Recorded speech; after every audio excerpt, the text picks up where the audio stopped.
ഭൂമിക്കപ്പുറം ഒരു ജീവനെ കണ്ടെത്തണമെങ്കിൽ ഭൂമിയെ പോലത്തെ ഒരു ഗ്രഹത്തെ നോക്കിയാൽ മതിയാവും എന്നുള്ളൊരു ചിന്താഗതിയാണ് ശാസ്ത്ര ലോകത്തിൽ പൊതുവെയായിട്ട് സംസാരിക്കപ്പെടുന്നത്.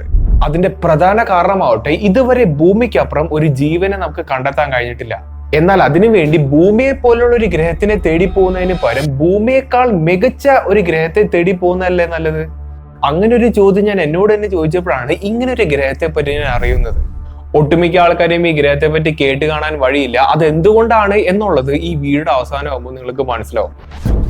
ഈ ഗ്രഹത്തിന്റെ പേര് KOI 5715.01 എന്നാണ്. 2009 ലോഞ്ച് ചെയ്ത കെപ്ലർ സ്പേസ് ടെലിസ്കോപ്പ് ആണ് ഈ ഗ്രഹത്തെ കണ്ടുപിടിക്കാൻ വേണ്ടിയിട്ട് ഒരു ഇനിഷ്യേറ്റീവ് എടുക്കുന്നത്. ഇത് വളരെയധികം സിമ്പിൾ ആയിട്ടുള്ള ഒരു ടെലിസ്കോപ്പ് ആണെന്നുണ്ടെങ്കിലും ഈ ഒരു ടെലിസ്കോപ്പ് ഉപയോഗിച്ച് നമ്മൾ ഒരുപാടധികം ഗ്രഹങ്ങളെ കണ്ടുപിടിച്ചിട്ടുണ്ട്. നിങ്ങൾക്ക് ചിലർക്കൊക്കെ ഒരു സംശയം ഉണ്ടായിരിക്കാം, ഈ നക്ഷത്രങ്ങൾ എന്നൊക്കെ പറയുന്നത് ഒരുപാട് ലൈറ്റ് ഇയർക്ക് അപ്പുറം കിടക്കുന്ന ഒബ്ജക്റ്റുകളാണ്. അപ്പോൾ ഇത്രയധികം ദൂരത്തെടുക്കുന്ന ഈ ഒരു ഒബ്ജക്റ്റിന് ചുറ്റും ഗ്രഹങ്ങളുണ്ട് എന്നുള്ളൊരു കാര്യം എങ്ങനെയാണ് നമുക്ക് കണ്ടുപിടിക്കാൻ കഴിയുന്നത് എന്നുള്ളൊരു സംശയം ചിലർക്കൊക്കെ ഉണ്ടായിരിക്കാം. അതിനുവേണ്ടി കെപ്ലർ സ്പേസ് ടെലിസ്കോപ്പ് ഉപയോഗിക്കുന്ന ഒരു മെത്തേഡിന്റെ പേരാണ് ട്രാൻസിറ്റ് ഫോട്ടോമെട്രി. പേര് കേൾക്കുമ്പോൾ വലിയൊരു സംഭവമായിരിക്കും, പക്ഷെ ഇത് വളരെയധികം സിമ്പിൾ ആയിട്ടുള്ള ഒരു മെത്തേഡാണ്. നിങ്ങളിങ്ങനെ വെറുതെ ആലോചിച്ച് നോക്കിയാൽ മതി, ഒരു നക്ഷത്രത്തിന് ചുറ്റും ഒരുപാടധികം ഗ്രഹങ്ങൾ ഇങ്ങനെ ഓർബിറ്റ് ചെയ്യുന്നുണ്ടാവാം. എന്നാൽ ഇത്തരത്തിലുള്ള ഒരു നക്ഷത്രത്തെ നമ്മൾ ഭൂമിയിൽ നിന്ന് ടെലിസ്കോപ്പ് ഉപയോഗിച്ച് നോക്കുകയാണെങ്കിൽ ഈ നക്ഷത്രത്തിന്റെ ബ്രൈറ്റ്നെസ് ചെറുതായിട്ട് ഒന്ന് മങ്ങി വരുന്നതായിട്ടും കൂടെ കാണാൻ കഴിയും. അത് സംഭവിക്കുന്നത് എന്തുകൊണ്ടാണ്? ഈ നക്ഷത്രത്തിന് മുന്നിൽ കൂടി ഈ പറയുന്ന ഗ്രഹം പാസ് ചെയ്ത് പോകുന്നത് കൊണ്ടാണ്. ഇവിടെ നക്ഷത്രത്തിന്റെ ബ്രൈറ്റ്നെസ് കുറയുന്നു എന്നൊക്കെ പറയുമ്പോൾ അത് വലിയ ഡ്രമാറ്റിക് ആയിട്ടുള്ള ഒരു ബ്രൈറ്റ്നെസിന്റെ കുറവല്ല, വളരെയധികം ചെറിയ ബ്രൈറ്റ്നെസിന്റെ ഡിപ്പ് മാത്രമേ ഉണ്ടാവുള്ളൂ. പക്ഷെ അത് അനലൈസ് ചെയ്യാനുള്ള കഴിവ് ഇത്തരത്തിലുള്ള സ്പേസ് ടെലിസ്കോപ്പുകൾക്കൊക്കെ ഉണ്ട്. ഈ ഒരു മെത്തേഡിനെയാണ് ട്രാൻസിറ്റ് ഫോട്ടോമെട്രി എന്ന് പൊതുവെ വിളിക്കുന്നത്. അപ്പോൾ അത് ഉപയോഗിച്ചിട്ടാണ് ഇത്രയധികം ദൂരത്തെടുക്കുന്ന നക്ഷത്രങ്ങൾക്ക് ചുറ്റും ഇത്തരത്തിലുള്ള ഗ്രഹങ്ങൾ ഉണ്ട് എന്നുള്ള ഒരു കാര്യം നമുക്ക് മനസ്സിലാക്കാൻ കഴിയുന്നത്.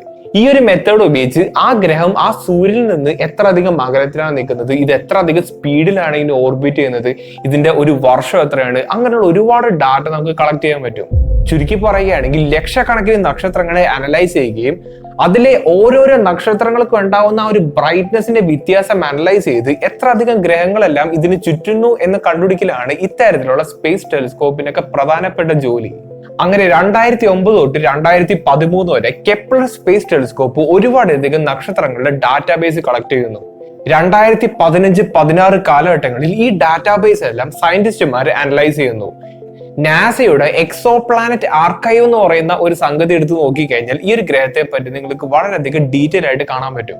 ഈ ഗ്രഹത്തിന്റെ പേരെടുത്ത് നോക്കിക്കഴിഞ്ഞാൽ ഇവിടുത്തെ ആദ്യത്തെ 3 അക്ഷരം, അതായത് KOI എന്ന് പറയുന്നത് കെപ്ലർ ഒബ്ജക്ട് ഓഫ് ഇൻട്രസ്റ്റ് എന്നാണ്. അടുത്ത 4 അക്കങ്ങൾ ഈ സോളാർ സിസ്റ്റത്തിന്റെ ഒരു ID നമ്പറാണ്. പിന്നീട് ഈ ഡെസിമലിന് ശേഷം കണ്ടുവരുന്ന ആ 2 നമ്പറും ഉദ്ദേശിക്കുന്നത് ഈ നക്ഷത്രത്തെ ചുറ്റുന്ന ഗ്രഹത്തിന്റെ എണ്ണമാണ്. ഇവിടെ 0.1 ആണ് കാണിക്കുന്നത്. അതുകൊണ്ട് തന്നെ ഈ പെർട്ടിക്കുലർ നക്ഷത്രത്തിന്റെ ആദ്യത്തെ ഗ്രഹമാണ് ശരിക്കും ഇത്. ഈ ഗ്രഹത്തെ പറ്റി കൂടുതൽ അറിയുന്നതിന് മുമ്പ് ഈ ഗ്രഹത്തിന്റെ ഹോസ്റ്റ് സ്റ്റാർ ആയിട്ടുള്ള ഈ ഒരു നക്ഷത്രത്തെ നമുക്ക് വളരെയധികം ഡീറ്റെയിൽ ആയിട്ട് നോക്കാം. നമ്മുടെ സൂര്യൻ ഒരു G ടൈപ്പ് സ്റ്റാർ ആണെന്നുണ്ടെങ്കിൽ KOI 5715 എന്ന് പറയുന്നത് ഒരു K ടൈപ്പ് സ്റ്റാർ ആണ്.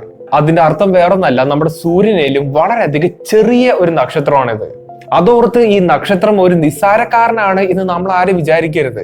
കാരണം നമ്മുടെ സൂര്യന്റെ ആയുസ് എന്ന് പറയുന്നത് കേവലം 10 ബില്യൺ വർഷങ്ങളാണ്. അത് വലിയൊരു സംഖ്യയാണ്. എന്നാൽ ഈ 10 ബില്യൺ വർഷത്തിന്റെ പകുതിയോളം ഇപ്പൊ എത്തിക്കഴിഞ്ഞു. എന്നാൽ ഈ പെർട്ടിക്കുലർ നക്ഷത്രത്തിന്റെ ആയുസ് എന്ന് പറയുന്നത് 30 ബില്യൺ വർഷങ്ങളാണ്. ചില സന്ദർഭങ്ങളിൽ അത് 70 ബില്യൺ വർഷങ്ങൾ വരെ പോകാറുണ്ട്. അതോടൊപ്പം തന്നെ ഈ സ്റ്റാർ നമ്മുടെ സൂര്യനെ വെച്ച് കമ്പയർ ചെയ്യുകയാണെങ്കിൽ വളരെയധികം സ്റ്റേബിൾ ആയിട്ടുള്ള ഒരു നക്ഷത്രമാണ്.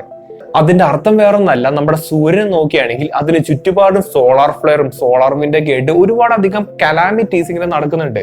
പക്ഷെ ഈ നക്ഷത്രമായിക്കോട്ടെ വളരെയധികം ശാന്തമായിട്ടുള്ള ഒരു നക്ഷത്രമാണ്, വളരെയധികം സ്റ്റേബിൾ ആയിട്ടുള്ള ഒരു നക്ഷത്രമാണ്. അതുകൊണ്ട് തന്നെ ഈ നക്ഷത്രത്തിന് ചുറ്റും ഓർബിറ്റ് ചെയ്യുന്ന ഗ്രഹങ്ങളിൽ കണ്ടുവരുന്ന ക്ലൈമറ്റിലെ കാലാവസ്ഥയിലെ അത് വളരെയധികം സ്റ്റേബിൾ ആയിരിക്കും. അതിന്റെ അർത്ഥം വേറൊന്നല്ല, നമ്മുടെ ഭൂമിയെ പോലെ എപ്പോഴെപ്പോഴും മാറിക്കൊണ്ടിരിക്കുന്ന കാലാവസ്ഥ ഈ ഒരു ഗ്രഹത്തിൽ ഉണ്ടാവില്ല. അങ്ങനെ ഈ നക്ഷത്രത്തെ ചുറ്റുന്ന ആദ്യത്തെ ഗ്രഹത്തെ നമ്മൾ നോക്കുകയാണെങ്കിൽ നമ്മുടെ ഭൂമിയെക്കാളും 1.9 മടങ്ങ് വലുപ്പമുള്ള ഒരു ഗ്രഹമാണിത്. ഈ ഗ്രഹത്തിന്റെ ഓർബിറ്റൽ പീരീഡ് എന്ന് പറയുന്നത് 190 ഭൂമിയിലത്തെ ദിവസങ്ങളാണ്. ഈ ഗ്രഹവും ഈ നക്ഷത്രവുമായിട്ടുള്ള അകലം എന്ന് പറയുന്നത് 0.61 ആസ്ട്രോണോമിക്കൽ യൂണിറ്റ്സ് ആണ്. അതുകൊണ്ട് തന്നെ നമ്മുടെ ഭൂമിയിൽ കിട്ടുന്ന അത്ര തന്നെ സൂര്യപ്രകാശം ഈ ഗ്രഹത്തിലും കിട്ടുന്നുണ്ട്.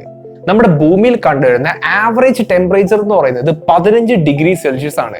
എന്നാൽ ഈ ഗ്രഹത്തിന്റെ ആവറേജ് ടെമ്പറേച്ചർ ആയിക്കോട്ടെ കേവലം 11 ഡിഗ്രി സെൽഷ്യസ് ആണ്.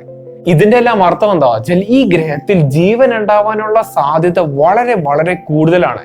അതോടൊപ്പം ഈ ഗ്രഹം നമ്മുടെ ഭൂമി ഉണ്ടാവുന്നതിന് ഒരുപാട് വർഷങ്ങൾക്ക് മുന്നേ ഉള്ള ഒരു ഗ്രഹമായിരിക്കാനുള്ള സാധ്യത വളരെയധികം കൂടുതലാണ്.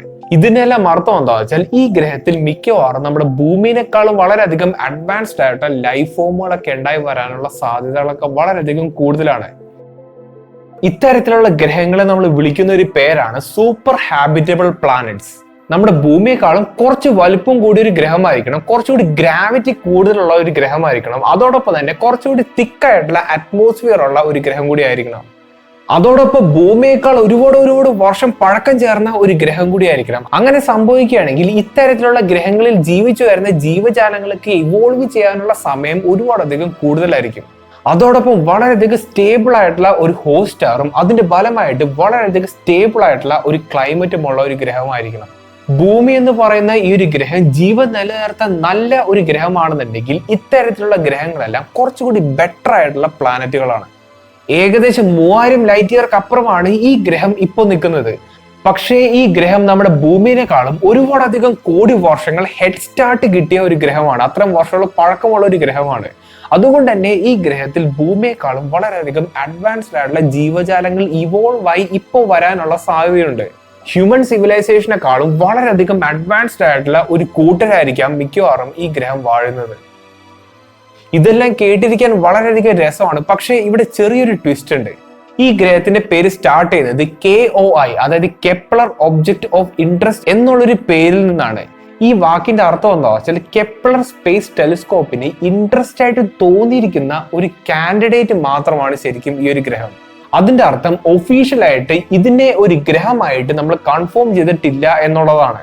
അതിന്റെ പ്രധാനപ്പെട്ട കാരണമാവട്ടെ ഇത്തരത്തിലുള്ള ഗ്രഹങ്ങളൊക്കെ എങ്ങനെയാണ് കണ്ടുപിടിക്കുന്നത്? ട്രാൻസിറ്റ് ഫോട്ടോമെട്രി എന്ന് പറയുന്ന ഒരു മെത്തേഡ് ഉപയോഗിച്ചിട്ടാണ്. നക്ഷത്രങ്ങളിൽ നിന്ന് ഉത്ഭവിക്കുന്ന പ്രകാശത്തിന്റെ വ്യത്യാസം നോക്കിയിട്ടാണ് ഇവിടെ ഗ്രഹം ഉണ്ടോ ഇല്ലയോ എന്നുള്ള ഒരു കാര്യമൊക്കെ ഈ ഒരു സംഭവം കണ്ടുപിടിക്കുന്നത്. എന്നാൽ അതിലും ചിലപ്പോൾ ചില മിസ്റ്റേക്സ് വരാനും സാധ്യതയുണ്ട്. ചിലപ്പോൾ ഇത് ഈ ടെലിസ്കോപ്പിന്റെ എന്തെങ്കിലും ഒരു എറർ ആയിരിക്കാം, അല്ലെങ്കിൽ ഇവിടെ ഒരു ഒറ്റ സ്റ്റാർ മാത്രമായിക്കൂടാ, 2 സ്റ്റാറുകൾ ഇങ്ങനെ പരസ്പരം ഇങ്ങനെ ഓർബിറ്റ് ചെയ്യുന്നതായിരിക്കാം. അതായത് ഇതൊരു ബൈനറി സിസ്റ്റം ആയിരിക്കാം. അല്ലെങ്കിൽ ചിലപ്പോൾ നിങ്ങളിപ്പോൾ ഈ സ്ക്രീനിൽ കാണുന്നത് പോലെ ഒരു സൂര്യൻ നടുക്ക് ഒരുപാട് കുത്തുകളൊക്കെ കാണാൻ കഴിയും. ഇതിനാണ് സ്റ്റാർ സ്പോട്ട് എന്ന് പറയുന്നത്. അങ്ങനെ എന്തെങ്കിലും ഒരു ഫിനോമിനൻ ആയിരിക്കും. അതിന്റെ അർത്ഥം എന്താ വെച്ചാൽ ഇവിടെ ഒരുപാടധികം പോസിബിലിറ്റീസും ഉണ്ട്. അതുകൊണ്ടാണ് കെപ്ലർ ഇതിനെ ഒരു ഒബ്ജക്റ്റ് ഓഫ് ഇൻട്രസ്റ്റ് എന്നുള്ളൊരു കാറ്റഗറിയിൽ പെടുത്തിയിരിക്കുന്നത്. പക്ഷെ അവിടെ വേറൊരു കുഴപ്പമുണ്ട്. കെപ്ലർ ഇതുവരെ KOI എന്ന് പറയുന്ന ആ ഒരു കാറ്റഗറിയിൽ പെടുത്തിയിരിക്കുന്ന ഗ്രഹങ്ങളിൽ മിക്കതും ഒരു 99% ഗ്രഹങ്ങളും അത് റിയൽ ആയിട്ടുള്ള ഗ്രഹങ്ങളാണെന്ന് പിന്നീട് കൺഫേമും ചെയ്തിട്ടുണ്ട്. അതിന്റെ എല്ലാം അർത്ഥം എന്താ വെച്ചാൽ മിക്കവാറും ഈ ഗ്രഹം നമ്മുടെ ഭൂമിയേക്കാൾ വളരെയധികം മികച്ച ഒരു ഗ്രഹമായിരിക്കാം. മനുഷ്യരെ പോലെ അല്ലെങ്കിൽ നമുക്ക് ചിന്തിക്കാൻ പോലും പറ്റാത്ത അത്തരത്തിലുള്ള അഡ്വാൻസ്ഡ് ആയിട്ടുള്ള സിവിലൈസേഷൻ ചിലപ്പോൾ ഈ ഗ്രഹത്തിൽ ജീവിച്ചു വരുന്നുണ്ടാവാം. അല്ലെങ്കിൽ ഇത് വെറും ഒരു ഇൻസ്ട്രുമെന്റേഷൻ എറർ ആയിരിക്കാം. എന്ത് വേണമെങ്കിലും ആയിരിക്കാം. എന്ത് തന്നെയായാലും നമ്മുടെ പ്രപഞ്ചം എന്ന് പറയുന്നത് വലിയ ഒരു ക്യാൻവാസ് ആണ്. അപ്പോൾ ഈ ഒരു ക്യാൻവാസിൽ ഒരുപാടധികം ഗ്രഹങ്ങളുണ്ട്. ഈ ഒരു ക്യാൻവാസിൽ ഭൂമിയേക്കാൾ മികച്ച ഒരുപാട് ഗ്രഹങ്ങൾ ഉണ്ടായിരിക്കാം. ഇത്തരം ഗ്രഹങ്ങളിൽ എന്തൊക്കെ ഉണ്ടാവും എന്നുള്ളൊരു കാര്യം നമുക്ക് ചിന്തിക്കാൻ പോലും കഴിയില്ല. നമ്മുടെ തലയ്ക്ക് മുകളിലൂടെ എന്തൊക്കെയാണ് പോകുന്നത് എന്നതിനെ പറ്റിയിട്ട് നമുക്ക് ഇമാജിൻ ചെയ്യാൻ പോലുള്ള ഒരു കപ്പാസിറ്റി ഇല്ല എന്നാണ് ഞാൻ വിശ്വസിക്കുന്നത്. അപ്പോൾ നല്ലൊരു ടോപ്പിക്കായിട്ട് ഇനി അടുത്ത വീഡിയോ കാണാം.